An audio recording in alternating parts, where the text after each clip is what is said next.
Do I need to make any portfolio tweaks, any adjustments? Am I saving more? Am I saving not enough? Are there unexpected bills that are happening towards next year? It's all about planning, right?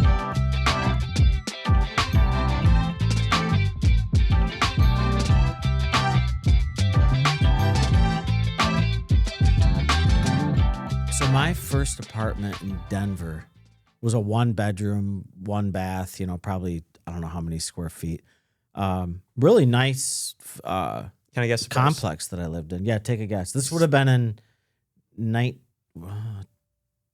2000, maybe 2001. $670 a month. That was close. I think it was 700, maybe 750. Okay. Yeah. Okay. But yeah, really nice complex in Aurora.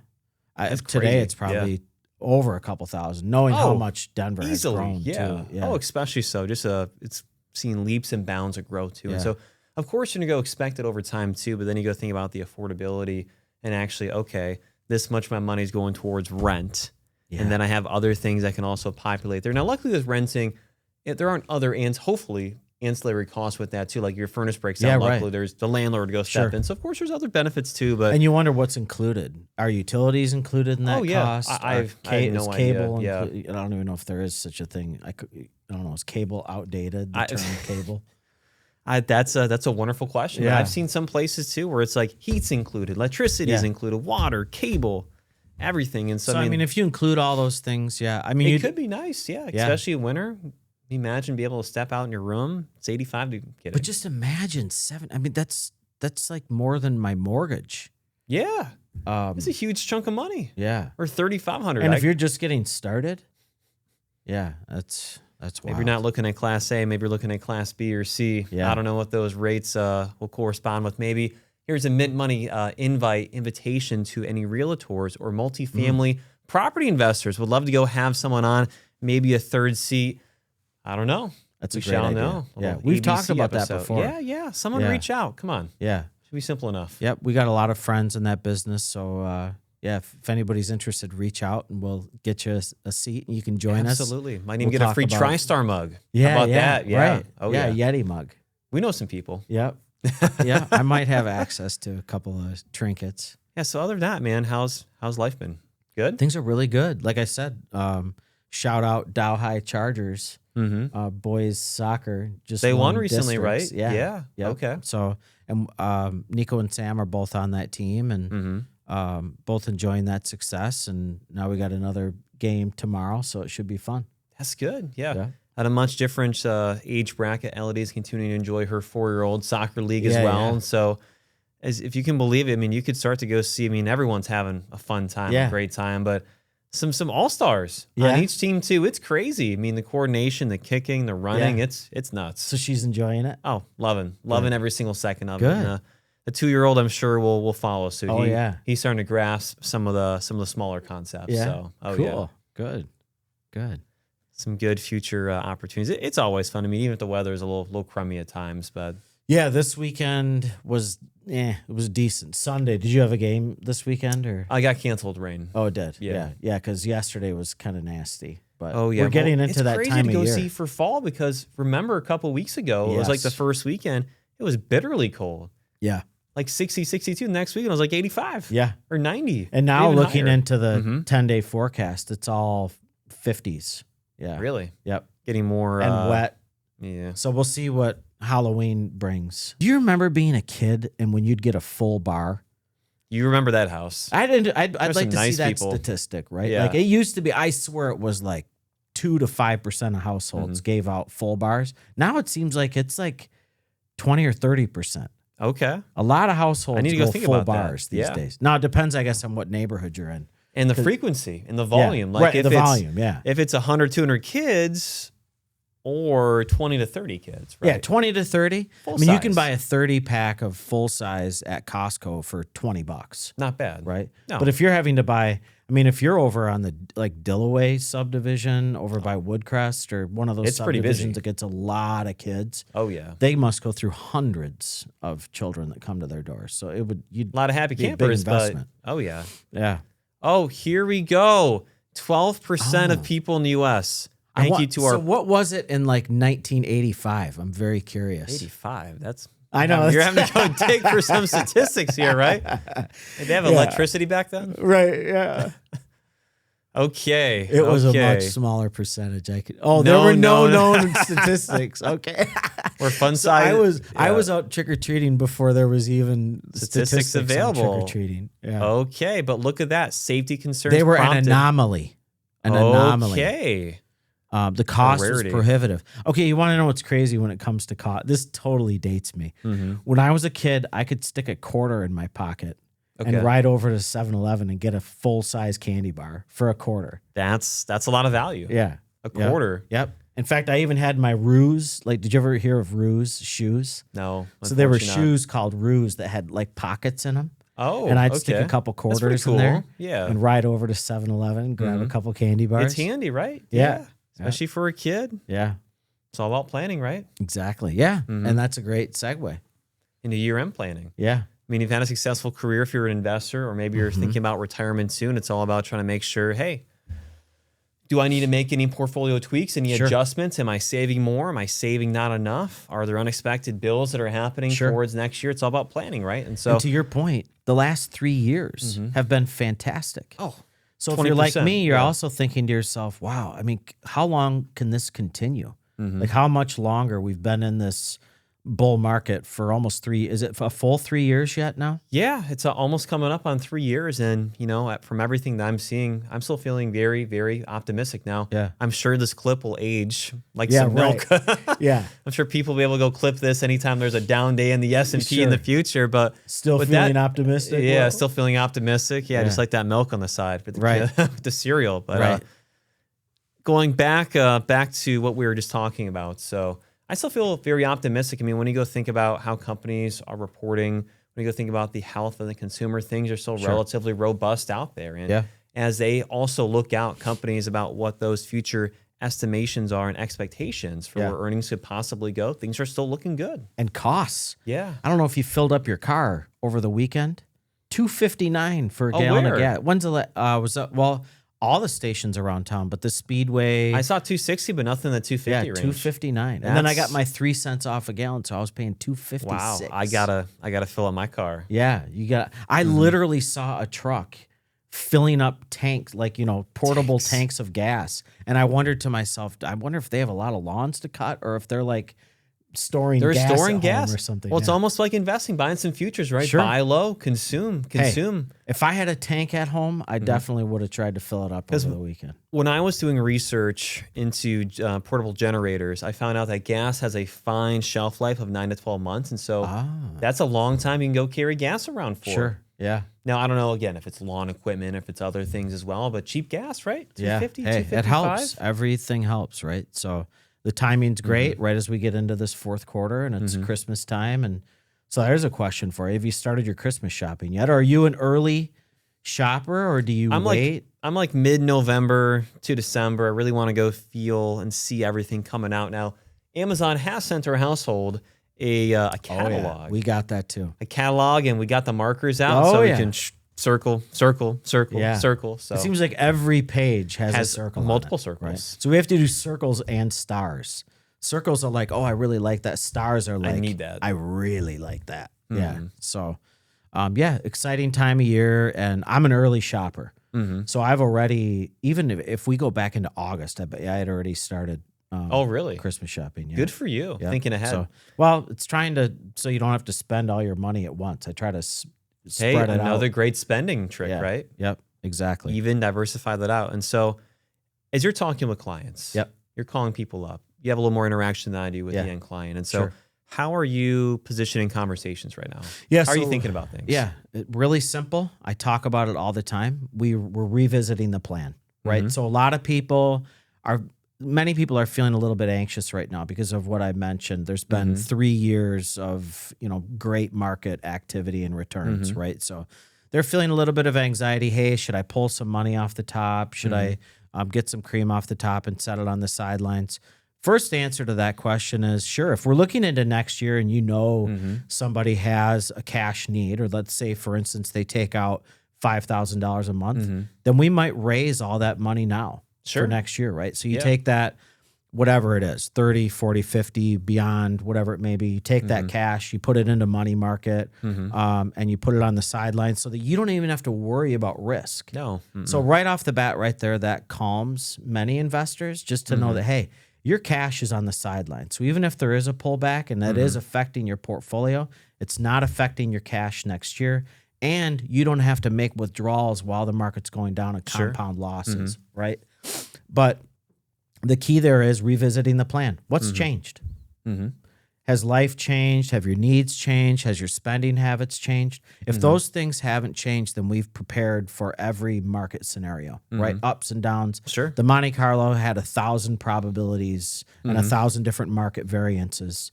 And so based upon the success of that financial plan, that should really drive allocation decisions. Right? Sure. That'd be part one.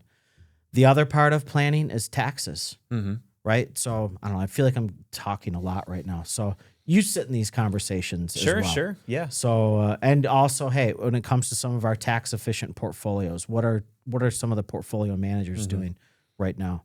Sure. And so to your point, putting cash on the sidelines, and even though the proceeds, like let's just go pretend you sell off $50,000 worth of stock to go help fund what 12 months of distributions may look like inside a portfolio, you could still shift that, and you could either go put that in money market or a municipal ultra short bond portfolio as well, because being that it's municipal, that's going to be tax advantage to the end investor, of course. But my point is, even though it's even possibly just in cash, that's still going to earn you a yield right now. Now, I understand Federal Reserve cutting rates, of course. We're expecting another couple rate cuts possibly towards the end part of 2025. But why not go de-risk yourself in the portfolio too? Because we understand that there's benchmarks to go meet, but I think something so important for people is understand what that financial planning rate of return is for you too. Sure. And I think back to my earlier comment, my advice wouldn't change to someone whether we had 3 years of good markets or just exited or maybe are still in a bad market. I'm always going to tell folks, if there's a cash need, get that money out of the portfolio for now. Short-term cash need. We don't know what's going to happen. No one knows what's going to happen in markets in 3, 6, 9, 12, even when we get into like 24-month periods, right? Markets are volatile. So raise that cash early. It doesn't really matter what kind of market that we're in. And then the other thing we talk about is harvesting, right? So at the end of the year, can we take advantage of some tax loss harvesting? Another concept that we talk about would be RMDs, and in particular, so required minimum distributions or qualified charitable distributions, right? Along with capital gains distributions from mutual funds, right? Absolutely. So there's a lot of tax planning that's very timely this time of year. Some of it we don't know until we get into December, particularly with mutual fund capital gain distributions. That's a huge one. Yeah. I think that's something that really doesn't get a lot of credence. It doesn't. If you have a taxable portfolio, now I know I'm preaching to the choir when I say this, but mutual funds will sometimes distribute capital gain distributions out to the end client at the end of the year. Now, it doesn't matter if you own that mutual fund for 2 months or 20 years. Everyone's gonna go get that same distribution at some point. Now, I've seen some do it as early as November. That is very much abnormal. I've seen the majority do it between early to mid-December. Now, the point why I bring this up is, let's just go pretend that your unrealized capital gain in that mutual fund is maybe $3,000 or $4,000. Some years, and for the limit that a mutual fund could distribute out to its shareholders, I've seen some distributions up to 50%, 50%. So imagine, for instance, you have that $3,000 capital gain in a mutual fund, and all of a sudden you realize the amount that it's going to push out to you is $9,000. Right. It might be more advantageous for you to sell now and avoid the $9,000 hit. Yeah. The other thing, particularly when this gets into planning, right? And so again, this is full circle. Why is planning so important? Medicare. Yeah. Right. So we start talking about IRMAA, which is that maximum amount. And for those of you that may not be familiar, you can earn up to $212,000 a year as a joint couple, right? And avoid having your IRMAA step up to the next level, and ultimately the cost for your Medicare going up. So you have to be really aware of what you're doing, what capital gains are coming. You don't, because if you crest over that IRMAA amount by $1, everything changes. Yeah. Right. It's not like marginal. It's $1 over the amount, and you suddenly have your bill becomes much greater. Now, here's something. What if someone made a mistake? Yeah. Is it reversible? If you're still in the tax year, it's potentially reversible. But oftentimes when we're talking about taxes, you're kind of looking in a rearview mirror, right? Because you have an idea. If you've done some tax planning, you may have an idea of what your income looks like for the year, but it's usually an estimate. Sure. And you really don't know exactly what your income looks like until you get into February. Yeah. And you start getting those W-2s and 1099s and things back. I feel like it's really important to give yourself a little bit of grace. Yes, absolutely. I just met with a client. Or just some automated, and there are so many bank apps, so many credit union apps that will do this, but track your inflows, track your salary, track the amount of money coming into your account. Yep. Just met with a client last week. They had estimated their income to be around $150,000 this year. And they had some stock positions that they're holding in a taxable portfolio that they had wanted to get rid of. But I cautioned them because of this IRMAA conversation. So we said, we kind of agreed, hey, let's limit gains on that to like $40,000 because we know we could also get some capital gains distributions. We don't want to push you over that 212 mark. So this is a great time of year. And keep in mind, even though you might want to reduce a position, you can do it over the next 75 days. Sure. You just want to be careful. Do some now, right, in the 2025 calendar year. And then January 2nd, you can do more. Or maybe January 3rd. The 2nd might fall on a Sunday this year. I'm not exactly sure. But that first Monday, that first trading day, then you could further liquidate a position and take on some more gains, but spreading it out over 2 years as opposed to taking it all in 1 year. Now, as it relates to your M planning, of course, you're very limited to doing things by December 31st, but I also understand, you're very well aware of this, that you can have up to tax filing day. Look in the rearview mirror for some also planning activities as well. Do you mind sharing some? Correct. Yeah, so IRA contributions would be the big one. So now when we're talking, let me back up just for a minute. Roth conversions, you do have to do in the calendar year. Okay, so make sure we're clear on that one. But IRA contributions, yeah, you can contribute up to April 15th, and it can impact the prior year. Just make sure that you don't earn too much so that you can't, so that you can take the deduction, right? Of course. If you earn greater than, I think for a joint couple, it's around, I don't know, a little over $200,000. I don't recall the exact number. But there's a certain number where it begins to phase out, where you can't take the deduction. Okay, so yeah, just be careful about all those things. Also, just backing up as well, I mentioned QCDs really briefly, or qualified charitable distributions. Those can be really valuable this time of year too when you're doing your tax planning, because as you know, families or individuals have to take their required minimum distributions if they're over age 73, right? Which requires you to take taxable income from your IRA. But as long you can make a qualified charitable distribution, you can do up to $100,000 annually, as long as the money goes directly from your IRA to a certified nonprofit.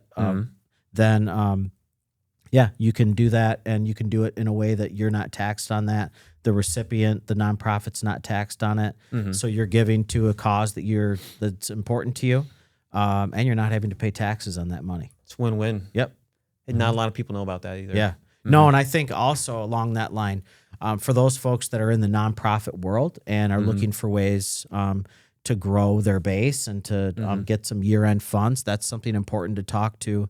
If you have relationships with folks that are taking RMDs, make sure to talk to them about QCDs and that opportunity, because again, it's another win-win.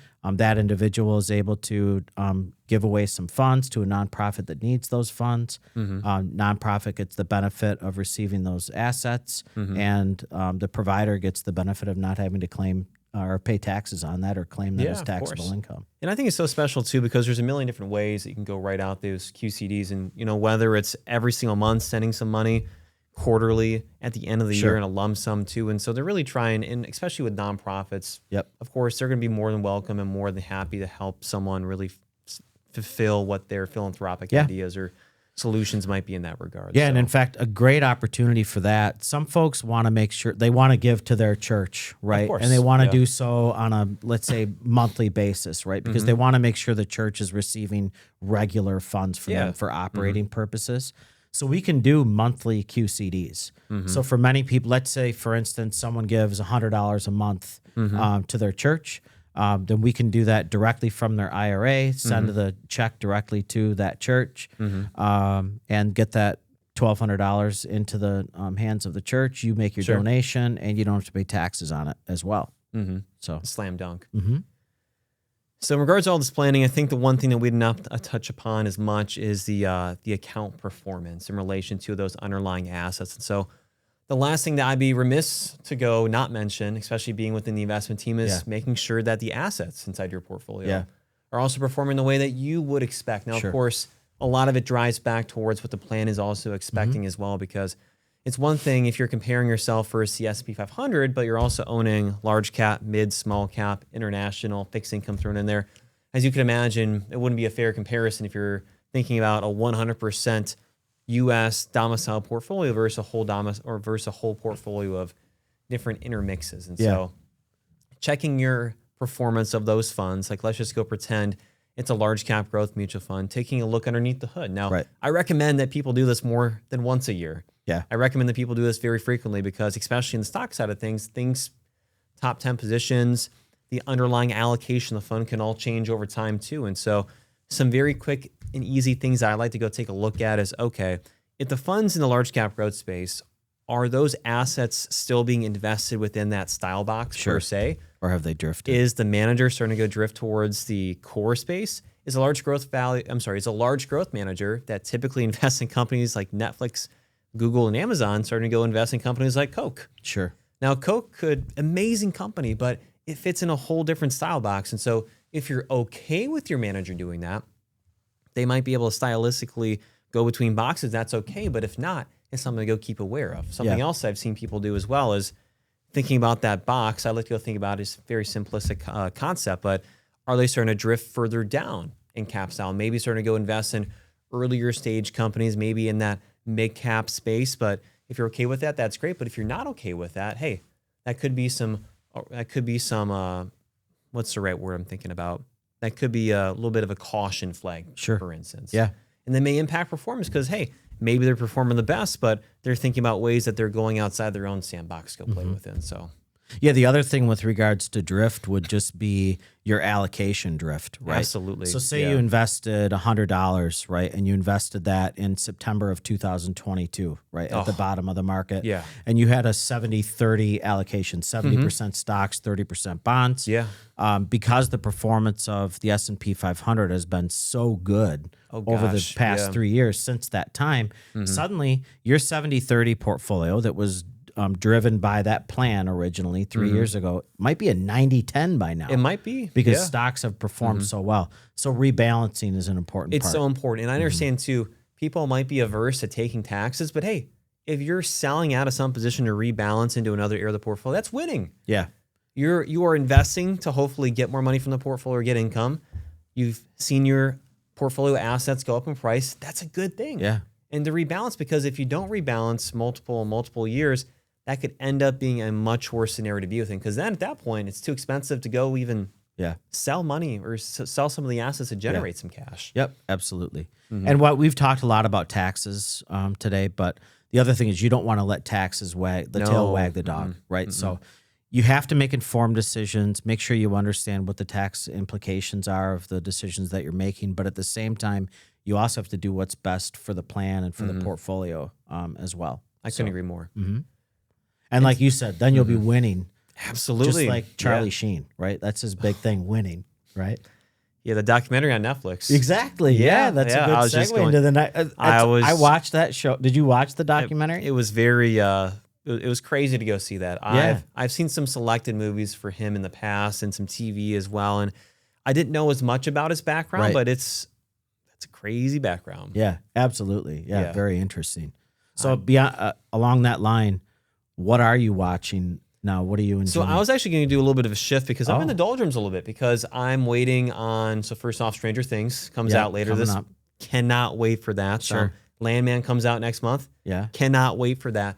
But as I look out towards the future, I want to go think about what things am I looking forward to on the horizon. Okay. And so For All Mankind, one of my favorite TV shows Okay. of all time. It's top 5 easily. It's more Yeah. kind of space, sci-fi. Yeah.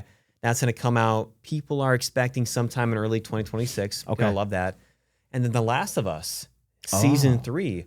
They're going to start shooting that next season. Okay. Start next year. Yeah. And so that's still 18, 24 months away from next season. But that's what I'm looking forward Good. to. I'm going to keep it current. Okay. I saw Black Phone 2 Okay. over the weekend. Did you see Black Phone, the first one? Never heard of it, no. So really good movie, scary, creepy. And Black Phone 2, I thought was really good. Okay. Yeah, I mean, a lot of times sequels aren't that great. But this one there was some terrific jump scares. Okay. In it where I gotta be jumped honest. a couple times. Yeah. I gotta be honest. The scary movies, I do not You're not intermix into that it? well. No, no. I maybe it was earlier on, like really early in life. Maybe it was The Conjuring, maybe The Shining. I Okay. don't know. Those kind of steered me away from that. Sure. And so my type of Halloween movies. What's that one with Julie Bowen and Adam Sandler? Maybe a couple years ago. Oh yeah, Herbie. Netflix? Yeah, I can feel good. That's- Hubie or whatever. I don't know. I can't remember what it's called. That's a funny movie. That's the Yeah. feel good that I like. Yeah, gotcha. Yeah. No, I like the scare. I like to get scared. So Jody and I went. We both jumped a few times, and Does Charlie Brown have a Halloween special? absolutely the Great Pumpkin. Yes. Yes, Yes. we watched. I watched it with Gigi last week. Good. Yeah, That's so good. Yeah. Great Pumpkin's a classic. Yeah, yep. Gotta Love that. watch that. It's on Apple TV right It's now. on Apple? Yeah. Okay. It's on the watch list then. Yeah. Okay. Good. And so until next time, thank you everyone for listening to another great episode of Mitten Money.